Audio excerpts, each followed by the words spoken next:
Good afternoon, class! Good afternoon, ma'am! Before we start our lesson, let's pray. Juliet, can you lead the prayer? Yes, ma'am. Let us put ourselves to the holy presence of our Lord.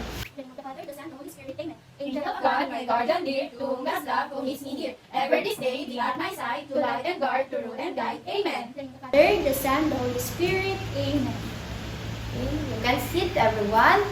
So, how's your weekend? Good, ma'am. Nag-play kami. Very good. Nag-beach po. Oh, very good, Faith. I'm glad that you're doing well in the past few days. Before we proceed to our lesson, there are 5 levels here. Level 1, Level 2, Level 3, Level 4, and 5. And we are going to proceed to Level 1. So, who wants to read the instructions in one? Me, ma'am! Yes, Faith, can you read? The teacher will choose 4 volunteers from the class to perform a simple activity. In the activity, the volunteers will do different tasks, and the rest of the pupils will observe and discuss what they have noticed in the activity that the classmates do. Okay, thank you, Faith. You can sit now. So, the instruction is clear.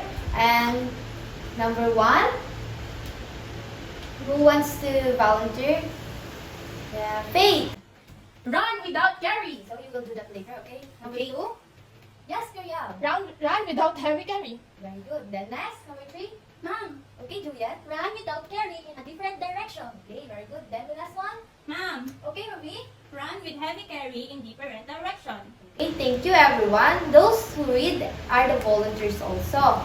And those volunteers, we are going to proceed for 1 and 2 because it was run without carry and run without heavy carry. So it means it's just one direction only, okay? Then Faith and Kariel, go in front. Faith and Kariel, we may start now. Run! Okay, thank you for your participation. And the next one is Ruby and Juliet.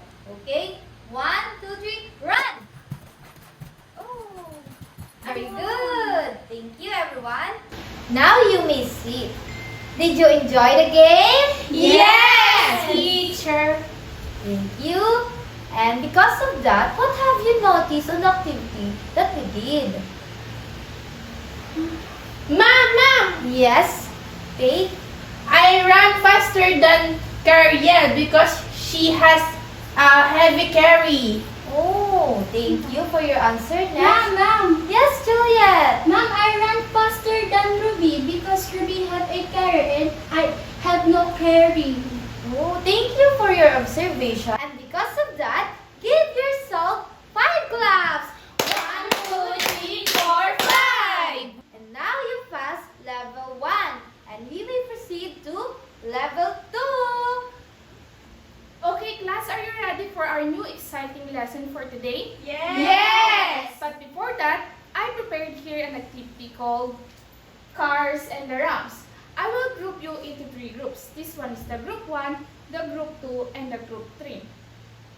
Next, the materials we need is, who wants to read?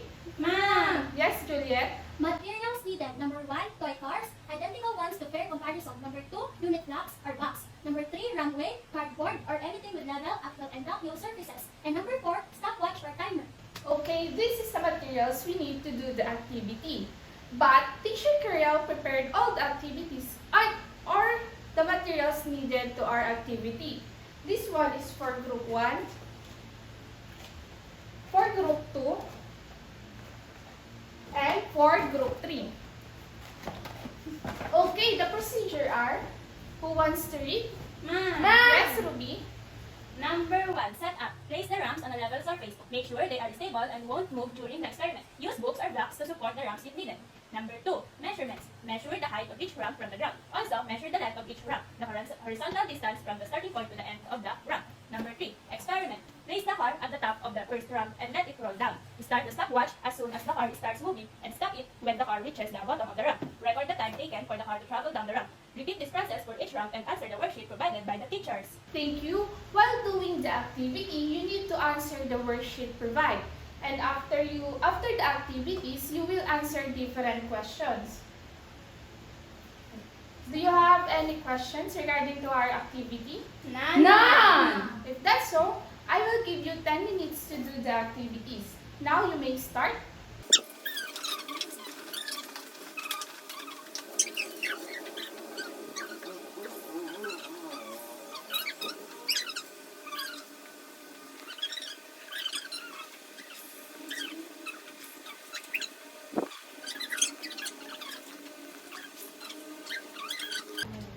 Are you done, class? Yes! Did you enjoy the activity? Yes, ma'am. If that's so, you passed the level 2. Give yourself a 5 claps.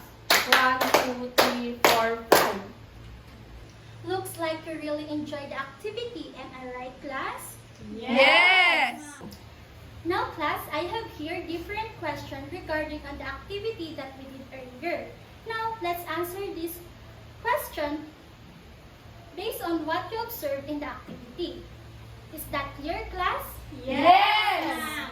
Now, this is the guide question, and now you may present your answer in the board. Paste your answer on the board. Okay, now you may now present it. For question number 1, what differences did you observe in the toy car's movement on every level of the rocks? Here's our table of sequence of the car, and number 1 is 2 boxes.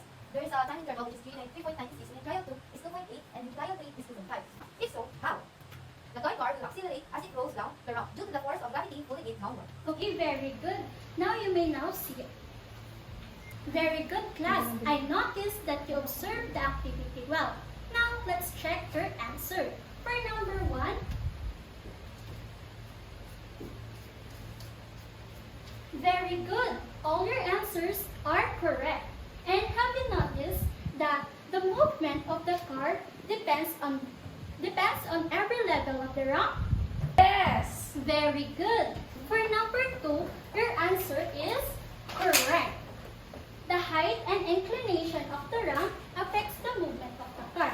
And as you can see, the car have a wheels, and the wheels helps the car to move or roll down faster in every level of the ramp. Do you understand, class?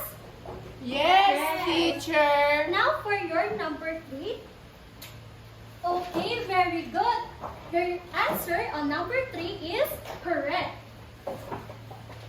Your answer is the last trial because, as I said earlier, the higher the ramp, the faster the movement of the car. So your answer is the last trial, which is the ramp is in highest position. Is that clear, class? Yes! Okay, very good. For your number 4, okay, very good. Your answer in number 4 is correct. Because of the gravity, the toy cars wheels easily roll down on the ramps. The height of the ramps affects how far a toy car will go and how fast the toy car will travel. Do you understand, class? Yes! Okay. For number 5, okay, very good. Your answer in number 5 is correct. Because of the wheels of the toy cars, it will accelerate and roll down easily on the ramp because of the force of gravity pulling it downward. Is that clear, class? Yes! Okay, very good. I noticed that you enjoy and understand our activity. Because of that, you passed the level 3. Give yourself 3 claps. Okay, now we will proceed to level 4. Are you ready to discuss our topics? Yes! Okay, so our topic for today are speed, velocity, and acceleration. But first, let's tackle the speed. So who wants to read the first 2 bullets? Yes, Monica? How fast or slow an object moves, the rate at which an object changes its rotation. So the speed is the measure of distance traveled of an object or the car, for example. The speed is also a scalar quantity because it only considers magnitude but not direction. So remember, class, that in scalar quantity, we only consider the magnitude. We don't mind wherever the direction of an object goes. Next is average speed is the distance traveled divided by the time it takes to travel the distance. For SI unit of speed is meter per second, or it may be write as meter per second. But other units of speed such as kilometers per hour, or it can be write as km per hour, and miles per hour are sometimes used. So these two are used in cars.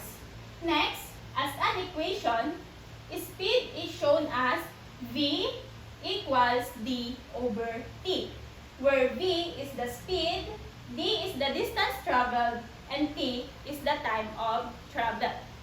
Now let's move on to the example. Okay, so who wants to read our example? Yes, Coriel? Elma Oros, the fastest female sprinter in Southeast Asia, can run a 200-meter distance course in 24.42 seconds. What is Elma's speed? So, to answer this problem, first we need to identify the given facts. Our given is distance and time. So, what class? What is our distance? 200 meter. Very good. Our distance is 200 meter. How about the time? 24.42 seconds. Very good. 42 seconds. Now, our question here is, what is Elma's speed? So, we are going to find the speed. Our formula is V equals D over T. Let's substitute. The D is a 200 meter over our time is 24.42 seconds. Okay. So 200 divide 24.42. We need a calculator. 200 divide 24.42 equals 8.19. Our unit is meter per second. So this is our final answer. Now to check, did we get the same answer here? Yes. Okay, very good. So, do you want another example? Yes. Okay, I have another example here. So, who wants to answer this question? Ma'am. Yes, Toriel?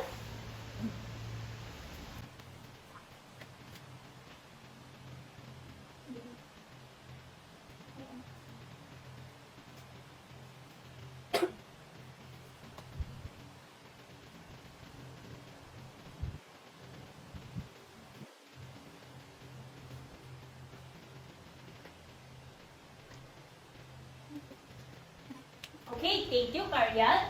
Let's check if the answer of your classmate is correct. So, what are our given? What is the distance? 500 kilometer. Very good. How about the time? 10 hours. Very good. So, our formula is V equals D over T.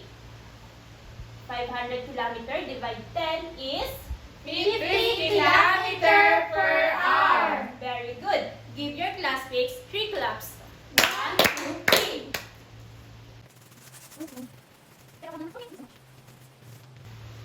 So, did you understand the speed? Yes. Now, let's proceed to velocity. So, who wants to read the first 2 bullets? Ma'am. Describe the speed and direction of an object. Vector quantity must consider magnitude and direction. Thank you. So, unlike the speed, as we discussed earlier, the speed is the scalar quantity, right?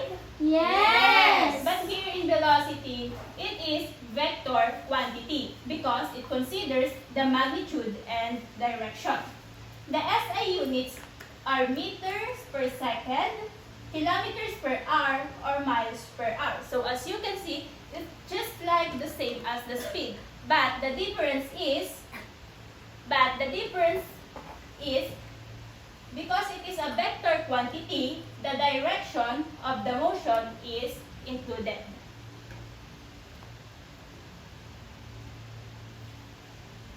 So for velocity, the average velocity is displacement divided by the time over which the displacement occurs. As an equation, it is shown as v equals d over t.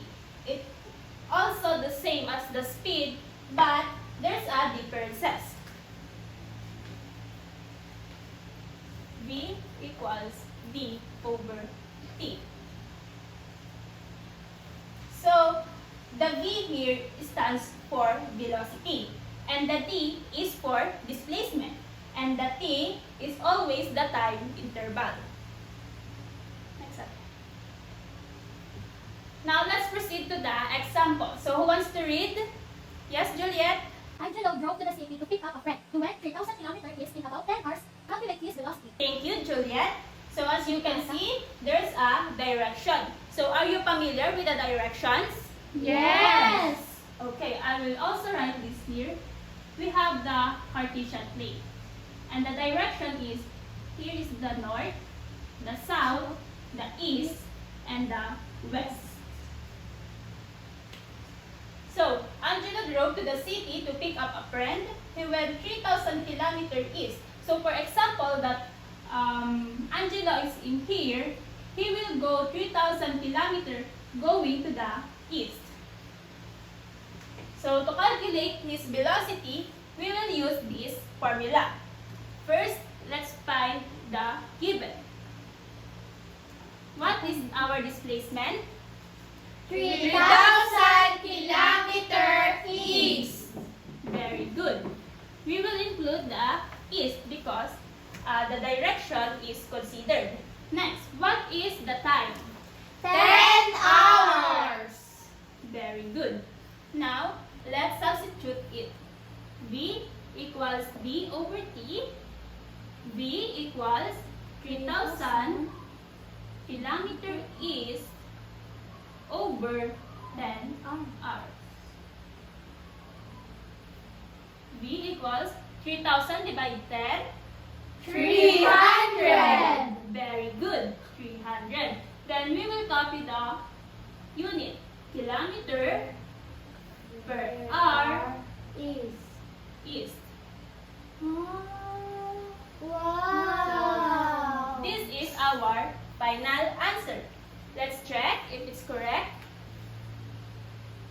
300 kilometer per hour is. So our answer here and here is the same. Did you understand? Yes. Now let's proceed to acceleration. So let's proceed to acceleration. So have you been to ride to a car or a jeepney? Yes. Have you noticed the drivers changes in speed and direction of car depending on its need? They can step on the gas pedal to decrease the speed, and also they can push the brake the pedal to slow down and come to the stop. So they can also turn the steering wheel to change the direction. So for the acceleration, there are two qualities to calculate velocity. There is speed and direction. Changing either of these qualities is both challenge for an object. Other quantity to describe is the change of motion. It is how time elapsed while the change was taking place. This is called acceleration. Do you understand? Yes. Okay, let's proceed. Acceleration. Can someone read the first bullet? Ma'am. Yes, Ruby? Tells how fast an object or a body changes its velocity. So, an object can identify of how fast the object is and how the body movement can identify because of the velocity. So, the second bullet, Yes, Juliet? An object is accelerating when it's traveled in one direction with changing speed, either speeding up or slowing down. B, moving a constant speed but changes its direction. And C, when it changes both the speed and its direction. So what I said earlier, it's either speeding up or slowing down. And moving at a constant speed but changes in direction. When it changes both speed and its direction, acceleration rate will change in velocity. Slowing down, it is called acceleration. So, let's have, so for the SI unit of acceleration, it is a meter per second squared. Or it can be mathematically simplified to meter per second squared. As an equation, acceleration is shown. So here's the formula for acceleration. So A equals final velocity minus initial velocity over time. So here is the formula for acceleration. And these are the SI unit for acceleration, final velocity, initial velocity, and time of travel. So let's proceed to our examples. So, can someone read the example? Yes, Monica? A rocket starts from rest and reaches a velocity of 200 meters per second in 10 seconds. What is its acceleration? So when it says rest, it stands for 0. So we will find the final velocity, initial velocity, and time. So what is the final velocity for this example? 200 meters per second. 200 meter per second. And for the initial velocity? 0. 0. So for the time? 10 seconds. So to calculate what is the, so we are missing the acceleration. So this is what we gonna use to solve the acceleration. First, A is equals to Final 200 meter per second. minus 0 meter per second. over 10 seconds. So 200 minus 0. 200. Okay. Over 10 equals what is the answer? 20 meter per second squared. So this is the final answer. So who wants to try our example? Ma'am. Yes, Monica. Come here in front.